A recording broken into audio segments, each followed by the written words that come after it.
சனந்தனர். ஆச்சாரியாலின் பிரதம சிஷ்யர்களுள் ஒருவர் பத்மபாதாச்சாரியார்.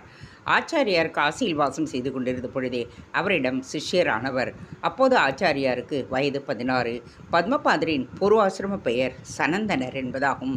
தம் ஊரில் அவர் இருந்த காலத்தில் அவருக்கு ஒரு பெரியவர் நரசிம்ம மந்திரோபதேசம் செய்து வைத்தார். நன்றாக ஜபம் பண்ணி சித்தி பெற்று நரசிம்ம மூர்த்தியை தரிசிக்க வேண்டுமென்று அவருக்கு ஆசை உண்டாயிற்று. அதற்காக ஏகாந்தமாக ஒரு மலையின் உச்சியில் காட்டுக்கு போய் தபஸ் பண்ண உட்கார்ந்தார்.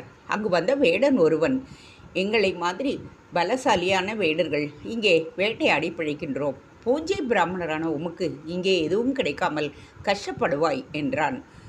நரசிம்மர் தபஸ் என்றெல்லாம் சொன்னால் அவனுக்கு புரியாது என்று, இடுப்புக்கு கீழே மனிதன் மாதிரியும் மேலே சிங்கம் மாதிரியும் உள்ள பிராணி எனக்கு தேவைப்படுகிறது.